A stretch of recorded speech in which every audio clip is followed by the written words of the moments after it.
Hi, what is up everybody? Welcome back to my channel with the new episode. Dan di episode kali ini gua akan ngasih kalian update. Dan ini updatean yang penting banget.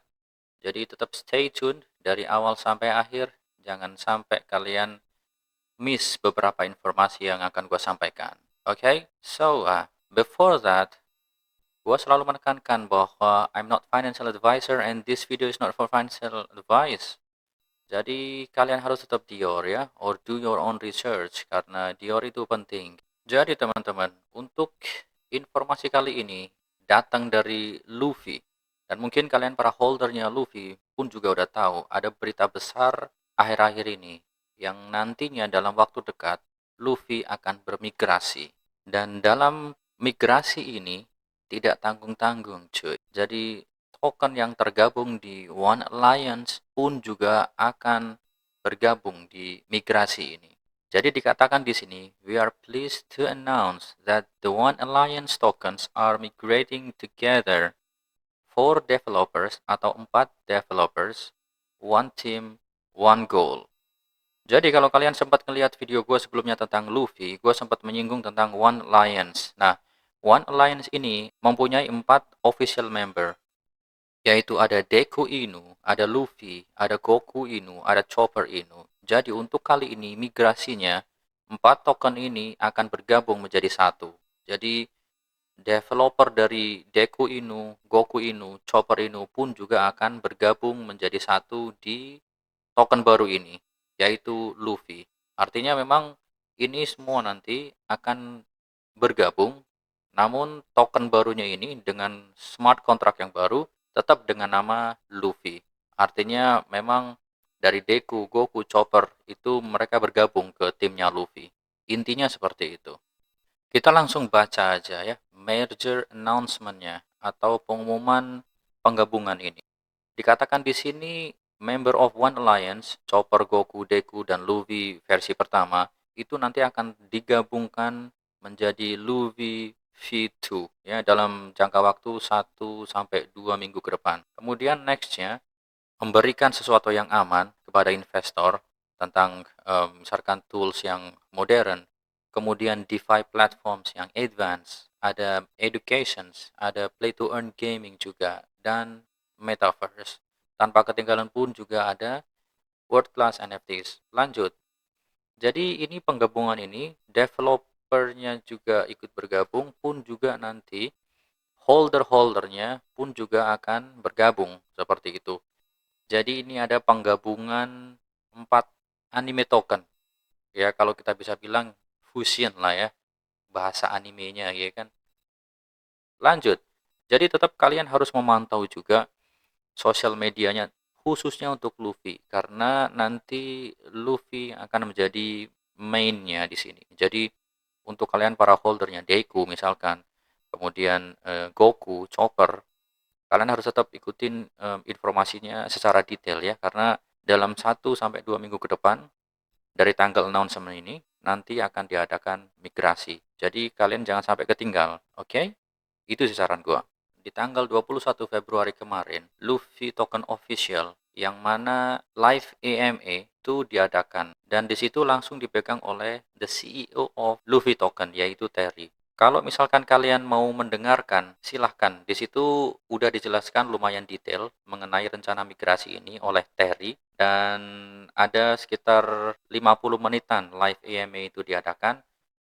Jadi di situ juga Terry ngebuka beberapa pertanyaan untuk para peserta live AMA. Gua udah nyatet beberapa, tadi gue udah dengerin semuanya dan gue mendapatkan beberapa hal yang memang gue anggap penting. Jadi tetap stay tune. Ini adalah catatan gue, rangkuman mengenai live AMA terakhir yang diadakan oleh Terry atau the CEO of Luffy Token. Jadi poin pertama, rencana migrasi token Luffy kemudian disertai dari token Goku, Deku, Chopper itu memang menurut dia itu sudah direncanakan beberapa bulan ke belakang, sekitar 3 bulanan. Nah, ini nanti ketika 4 token dijadikan satu token, nanti mereka akan meng-create atau membuat kontrak baru. Itu yang pertama. Kemudian selanjutnya, tujuan dari penggabungan keempat token ini, of course, yang pertama nanti dengan ini diharapkan community-nya atau komunitasnya juga akan semakin besar. Selain community pun juga penggabungan dari kesemua developer timnya. Akan semakin banyak orang yang ada di dalam project itu. Dan ini dibilang akan sangat-sangat bagus ke depannya. Itu poin pertama tadi ya. Nah, sekarang lanjut ke poin kedua. Untuk kontrak yang baru, ini nanti akan di-launch very soon atau secepatnya. Untuk sekarang atau untuk pada saat live EMA itu dikatakan bahwa kontrak hampir siap.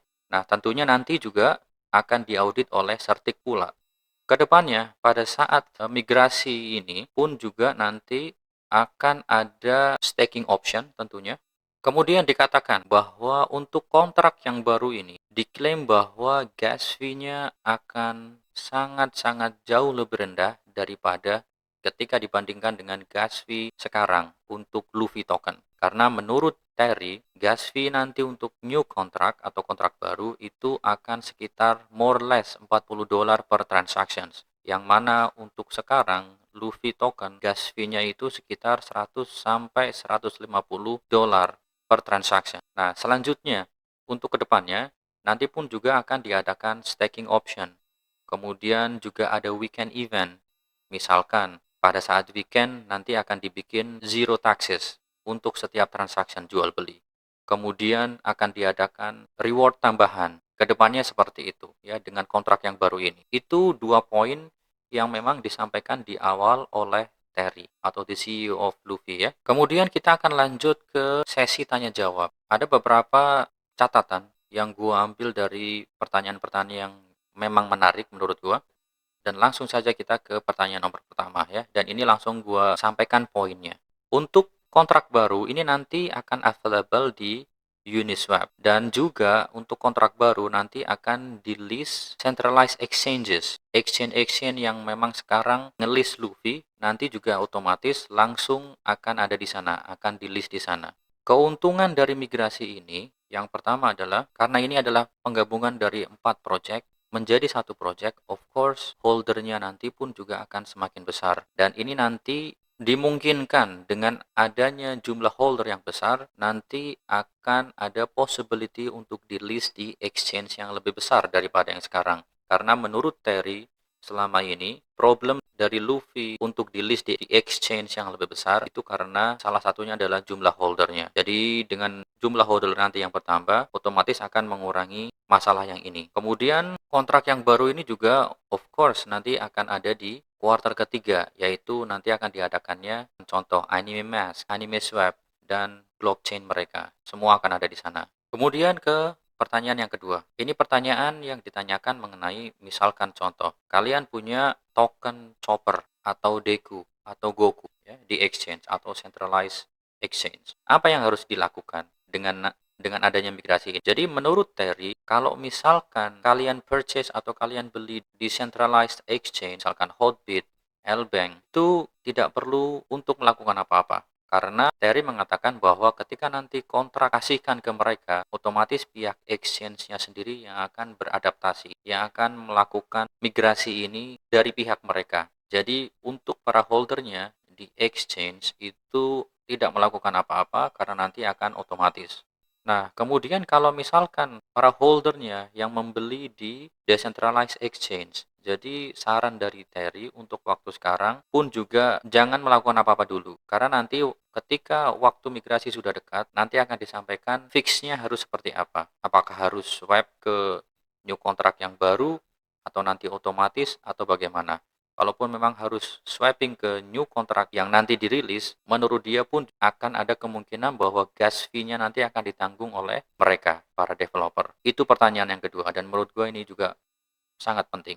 Selanjutnya, pertanyaan yang ketiga. Ini orang bertanya, ketika misalkan dia pegang Deku sekian, kemudian dia pegang Goku sekian token. Ketika nanti pindah ke Luffy, itu perhitungannya seperti apa? Apakah jumlah token yang sama atau seperti apa? Oke, dan untuk pertanyaan ini, Terry juga mengkonfirm bahwa misalkan gini, kalian punya Deku dan sekarang jumlah aset Deku kalian misalkan contoh $1.000 pada saat ini. Dan nanti pada saat migrasi itu juga akan berjumlah $1.000. Perkara nanti tokennya, jumlah tokennya nanti course akan berubah dengan kontrak yang baru. Namun untuk jumlah uangnya nanti akan sama. Ya, jadi yang disamakan di sini adalah jumlah dari aset uangnya atau jumlah dari uangnya. Pertanyaan yang keempat, untuk tanggal kapan ini nanti akan dilakukan migrasi? Jadi jawabannya Terry, dia masih belum mengkonfirm tanggalnya, tapi ini kemungkinan akan diadakan di akhir Februari atau di awal Maret. Untuk kalian para holder di 4 token ini, kalian tetap stay tune, tetap update, entah itu di Twitter, entah itu di Telegram, nanti akan diupdate di sana secara berkala. Oke, jadi tetap stay tune, jangan sampai kalian ketinggalan ya. Nextnya, pertanyaan selanjutnya, yaitu apakah nanti kontrak yang baru ini akan di-renounce atau tidak? Si Terry ini menjelaskan atau mengkonfirm bahwa untuk sementara smart contract yang baru ini tidak di-renounce. Karena tadi rencana yang tadi itu, yaitu untuk kedepannya memang mereka akan melakukan perubahan atau mengupdate smart contract itu. Misalkan contoh, yaitu di weekly event. Jadi mereka merencanakan untuk mengadakan low atau zero tax pada saat event. Kemudian misalkan akan merubah rewardnya agar rewardnya bisa dimaksimalkan lagi. Kemudian selanjutnya dikonfirm oleh Terry bahwa smart contract yang baru tentunya nanti akan diaudit oleh Certic dan ini pun juga udah mulai persiapan. Intinya Goku, Deku, dan Chopper itu nanti akan di-convert menjadi Luffy version yang kedua. Yes teman-teman, jadi itulah tadi hasil dari live EMA terakhir yang diadakan oleh pihak Luffy. Jadi terakhir juga ada pertanyaan, kira-kira untuk membeli token Luffy itu baiknya di waktu sekarang atau nanti setelah migrasi? Nah, ini jawaban Terry, baiknya adalah sekarang, karena nanti setelah migrasi ada kemungkinan ya dari penggabungan 4 holder itu, kemungkinan nanti akan berimpact ke price-nya atau price action-nya bisa saja meningkat atau naik, seperti itu. Alright, gimana? Mungkin kalian ada salah satu holdernya dari salah satu 4 token itu atau mungkin semuanya. Gimana menurut kalian menanggapi migrasi atau penggabungan dari 4 token ini? Share opini kalian di bawah ya, di kolom komentar. So, untuk episode kali ini gua rasa sekian aja, teman-teman. Jadi, kalau nanti misalkan ada updatean terbaru mengenai kabar ini, gua juga akan share ke kalian. Tetap stay tune. Nantikan video gua selanjutnya. Thank you banget yang udah nonton. Really appreciate you guys. Dan sekali lagi gua tekankan untuk kalian semua tetap dior or do your own research ya. So, gua Setiawan undur diri. Keep safe, keep healthy, don't forget to take a profit. Peace. Bye guys.